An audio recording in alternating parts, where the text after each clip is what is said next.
What is going on, everybody? Welcome back to the Oceania AI only battle. I hope you enjoyed the first part. We're back. That was a really robotic start, so sorry about that. We'll get a bit more natural now. That was very robotic. I don't know what happened there. There was one thing to address. I think the main thing to address was floodplains not existing on rivers. Now I believe there's only okay, I missed that one. This is the only river that actually, so these ones that go into a desert. So what I've done is I have added them to some of these ones, but as you can also see, I've not restarted the game, so you can't see them. But as you can see right now, if you look, I can't move the mouse to it, and I just pointed at it. You can't see me, obviously. If you look here in that little black box above the next turn, you can see there is some floodplains. I just need to add some to this little river. So essentially, I'll have to check if this person picked Banuba or not, because Banuba is definitely the main beneficiary, shall we say, to adding some more floodplains. But I'll add some to these rivers here as well, but I added some to the non-desert rivers of Australia as well, just the little ones. I think I added like to the ends of these rivers, some of them, not all of them. Those ones weren't, that was a bad example, but I certainly did some of them, particularly in the north, because I didn't want to just give Banuba a complete advantage. They seem to be doing very well despite being a desert civ, but yeah, that should certainly help the Murray. Getting a few there, and like I said, you can't see them. Next episode they will have sort of graphically turned up. There might be a bit of confusion if like it was a mine or something. That I'm not sure what happens there, but we'll go on. I think the other thing I was asked to do was pronounce the northernmost New South Wales city. Now, I'm guessing that's this one. I mean, this is obviously an English city as well, so I'm guessing that's still Newcastle or Newcastle if you're from there. No accent there. That was just. But that's a very hard accent to do. This one, I'm guessing, is either Hobart, which is sort of going with capital letters, or Hobart, if you go with like a little O. I don't know. I'm guessing it's Hobart, though. But that might be wrong. Hobart? But I think it's Hobart, right? And it would be... That would make sense to me. I assume that's the one you meant. I saw the comment, and I was like, wait, did one of them have a funny name or something? Is there one that's going to get me, in trouble or something? But no. That's not the case, but we continue. There's a lot of exploring and trading going on, which is good. I think all the civs are pretty active right now. As I'm so lucky I can click this button. It takes me to the civ. There we go. I don't have to find the flags. There's a lot of red and cream. That is a very popular colour for civs, regardless of region and mod. That is the Wagi with the Parthenon. So that is good for them. What else have we got going on? Another religion. We'll do all the religions in a minute or so once, I think they're nearly all founded now, as Indonesia also grabs one with Hinduism. How's it going, Brunei? Another settler. Good. Like to see it. Good start for them. It's going to test the AI this game. I think the Australia civs are in an advantage because there's so much more land combat for them. Whereas the island civs, they're going to have to do naval invasions once they, reach the full capacity of their island. And that is not the AI strong point, so we're going to see if they can make it work. And of course, I mean, a civ like Brunei, this is very hypothetical, but, let's say they settled every part of this island. In theory, you'd be brave, but in theory, a human player would probably go, okay, let's delete, you could run a pretty small military at that point, maybe 20% of what you'd normally have and just have a huge navy. The AI won't do that. They will probably spam out both in equal proportions, which obviously limits how much they have of both. But either way, who is this? This is Jandamara versus Wangu. That's the leaders' names, not the civs. Where on earth is this? I'm really sorry. I don't reckon... It's not them. Is it these two? No. Where are these guys? I'm going off the colours on the mini-map, but I'm struggling here. Is this up here? No. I don't recognise these logos. It must be over here somewhere. Okay, it's these guys versus... Oh, it's Banuba. The leaders' names were nothing like, that's why. I mean, that makes sense. Well, okay, so it's Yongu defending from Banuba. Banuba definitely has a bit of a numbers advantage there, so we'll see how that goes. Also, I don't know if this was here at the end of last episode and I just missed it because we didn't look in time, but look at that. These guys, the Igorot, finally have city number 2, and they still have the original settler, I think, and they're trading with Brunei, who is their nearest neighbour that they can reach the deep ocean, cutting them off, at least for now, from Southeast Asia. So that's good. They'll be making some gold, which they need early on. Good. Oh, look, there's a small 3 population. Great job, guys. I probably should have given them a river or something, shouldn't I? But never mind. It's too late now. Oh, there was a Maori city, I think. Maybe that's what I was supposed to try and pronounce. I think it might have been this one. Maybe I was getting that wrong. I think I've mixed 2 comments. It might have been pronounced this one at the time, I think. Well, we've got Pukaroo. Wati Wati Ho. Wati Wati Ho. Nagura Wahia. Pukawa.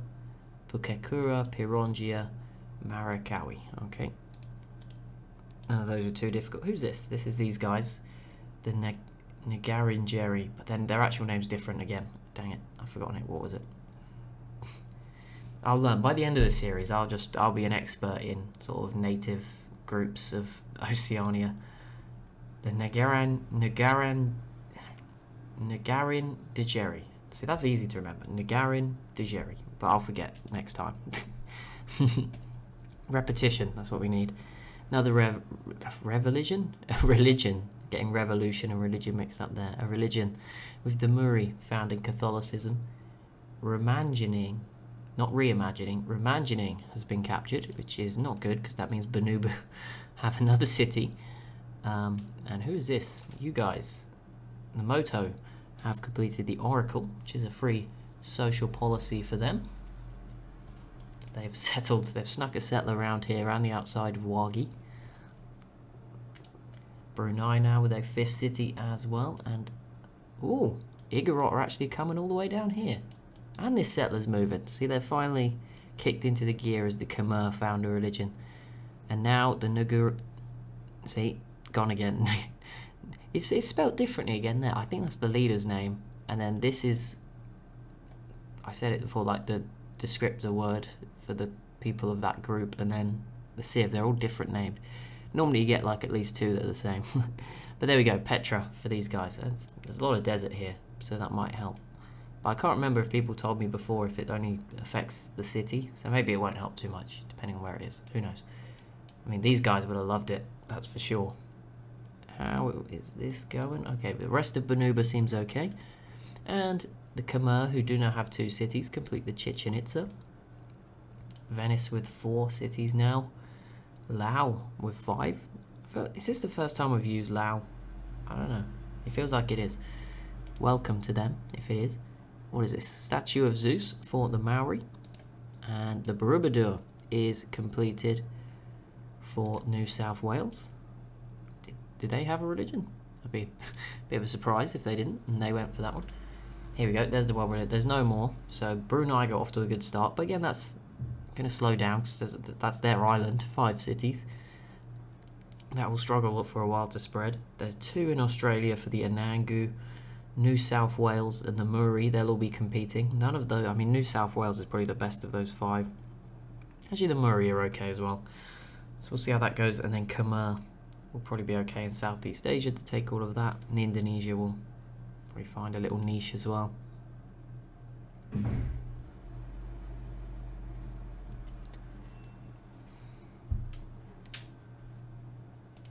And here, oh no, that's not them. Where are you? Where are the Igorot going? That will be interesting. Their settlers are heading off to find places. This one goes a little closer to home.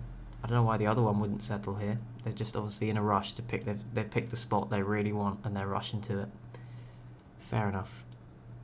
Australia with Notre Dame. Is that 10 happiness? Pretty useful early on. I'll keep an eye on the Maori. There were some concerns they would be OP because of that extra 1 technology. I hope not. I mean, they haven't settled too aggressively anymore in Australia, just that 1 city. I'm sure the others will be able to catch up. We'll find out in a few minutes, actually, because of the info addicts. Muri versus Kulin is a big one. Well, I say a big one. Actually, yeah, the Muri have a big army over here, which is good that they have a big army, but it's worrying because obviously Banuba could just come and take them out if they're not careful. But yeah, they've started very well, Banuba. Although that said, oh, okay, I was going to say they're not taking much more, but this city looks like it's doomed. So I won't say anything. Won't jinx it. The Shan blocking a perfectly good canal city. Great. Means everyone will have to go the long way around. These three, Singapore, Aceh, and Indonesia, not growing too much at the moment, as New South Wales also gets Machu Picchu. And I think that's Moto. Is it Moto? Yes. Getting the Hanging Gardens, so they'll see some extra food growth. And there it is, just like that, the Murray take over a city. The Murray could easily kill the Kulin here, and then I just have like two completely separate parts of their empire that are like hundreds of miles apart. Right, where is that settler heading for the Igorot? If it settles here, it's going to get even more confusing, because we have two sort of burgundy-coloured civs next to each other. But they keep going, luckily. Who is this? Okay, well, either way, there we go. Banuba takes another city. As okay, is Igorot completing the Hagia Sophia?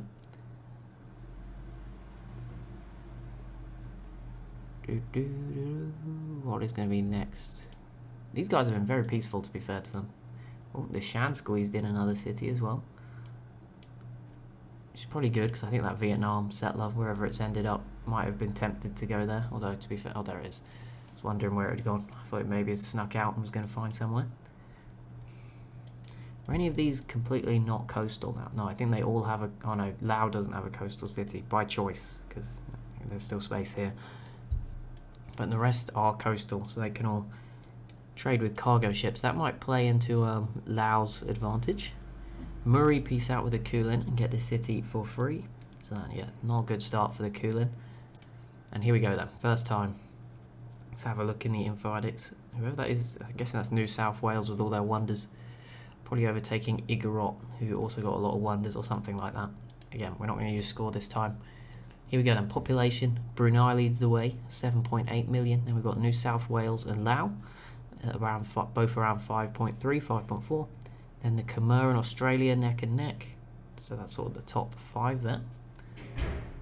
How much should we do? How many civs are left? 22. Okay, we'll do top 10. Shan states, Singapore, Wagi, Maori and Vietnam. So Banuba not even on the top 10. So that only 1.8 million people. So maybe that's going to hurt them.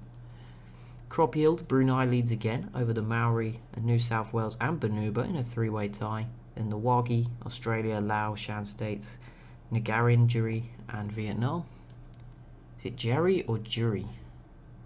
Every attempt to get it right opens more questions. It's good though. We'll learn, I'm sure.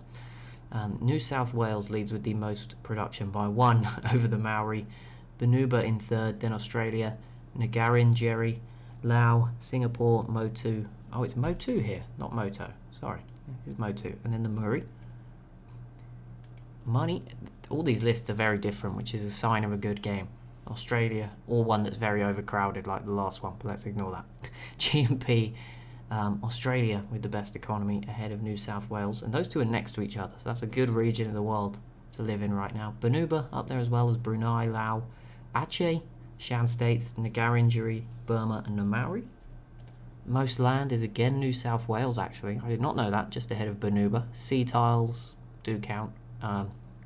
They're completely different shapes as well, so it's very hard to tell who's bigger than the other. Brunei, the Maori, Australia, Murray, Nagarin, Juri, Wagi, Motu and Laos. Has anyone not appeared at all in a top 10 yet? I feel like they all, maybe the Anangus haven't, and the Khmer maybe, but I feel like most of them, Indonesia. Okay, maybe there are some bad ones. I was trying to be nice. Biggest military is Banuba, just ahead of Nagarin, Juri and New South Wales and Australia, and those three are all next to each other, so that makes it interesting. Fight for second. Then Laos, Burma, Vietnam, Maori, Igorot and Shan states. Let's go to social policies. Brunei leads over the 11 ahead of the Maori and Motu on 10. Yolngu on 9 with New South Wales, the Kulin and Nagarin, Jerry as well, and then a lot of 8s after that. Anyone unhappy already? Oh, Brunei, of course, my pick. Struggling already.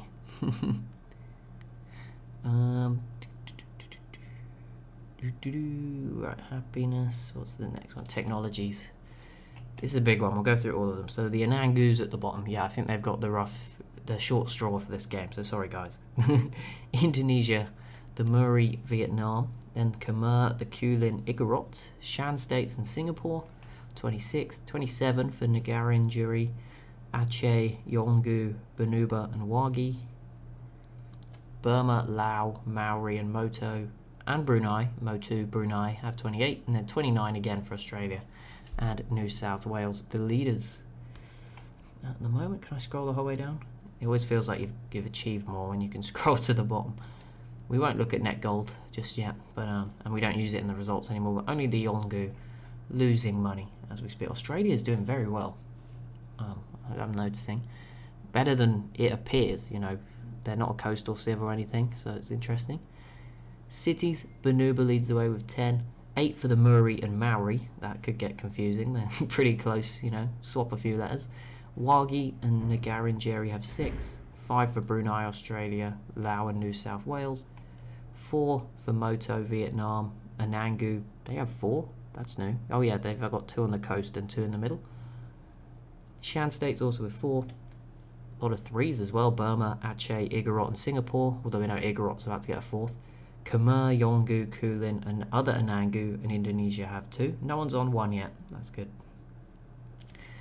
Right, who's got the most science output? New South Wales ahead of the Maori, then Australia, Brunei, Lao, Ngarrindjeri, Burma, Banuba only in 8th again, Wagi and Singapore. Culture, Brunei leads quite heavily. That's nearly like a third of the sort of lead. Then Motu, Khmer, Banuba, Maori, Kulin, Ngarrindjeri, Singapore, New South Wales, Australia very low on that one. Isn't that one of the I think that was one of my controversial moments, isn't it, when I jokingly said Australia had no culture in an AI video years ago. I don't know why, I just thought I was just like, you know what, let's give it to the Australians today, and that was the feeling. It was years ago, I remember that for some reason. Probably a similar circumstance, there you go, funny. If you want to go back and find that one, I have no idea what it is. There's a lot of, you'll have to work your way through them all, I guess. Wonders, Igorot and Australia with 4. They're obviously wonderful Australians, just lacking in the culture side. Moto and New South Wales is with 3, Maori with 2, and then 1 for Wagi, Ngarrindjeri and the Khmer. We don't have to worry, they're only about 3% of the audience, it's okay. We're all good. Great works, Maori, Brunei, Wagi, Singapore, Shan with 2. A lot of 1s. Trade routes, not super huge, but here you go. If you want to pause, take a look through, slow it down. The best civs sort of on 4. Or not even best, but you know, the ones with the technology normally. But obviously some of them may have got taken out. Alright, tourism then. Very low, but a couple of 4s. Shan State, Singapore, Wagi. Again, no, I keep varying. I'm going to go Wagi, but it's probably not Wagi. Brunei and the Maori. There we go. And we continue onwards for about 2 more turns. And then that's the end, but there we go. We're trying. Right, where is this settler heading? It's going very far away. There must be some other spots here you were interested in and you've ignored. Like surely, look here, you could easily got 3 luxuries. Maybe it's a bit near the other AIs, but still, not exactly bad. Yeah, see, this tile's a floodplains now, and so's that one. I mean, a river in a plains, that actually makes sense to be a floodplains. So some of those got little improvements, but like the grassland ones didn't really get any help.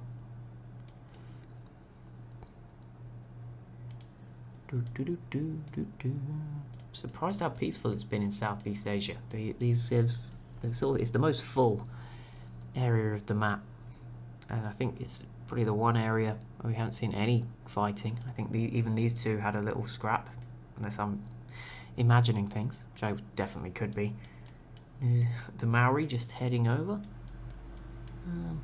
Some units. Oh, a new Australian city down here at the bottom, which is their first coastal city. Worth noting that they've got a coastal city.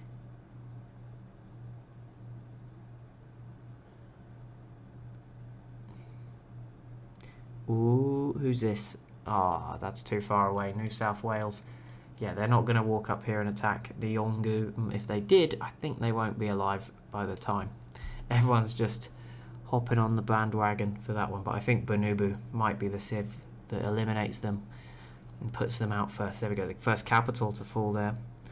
As bulkier... Oh, that is Brunei with the Great Mosque of Xi'an. That's good. For my pick, of course. Not so much for anyone else. Rooting for other civs. But let's go Brunei. My pick. Most population. Seem to be making an okay start on the info addicts. I'm happy with that. You know, I went for an isolated civ because I knew there's no way the second episode curse could kick in. I mean, they could have just stopped playing. Oh, never mind. The Yolngu will survive for now. But that will be it for this episode. So as always, if you have enjoyed, be sure to leave a like and a comment down below. Be sure to subscribe as well if you are new to the channel. And I'll see you in the next one.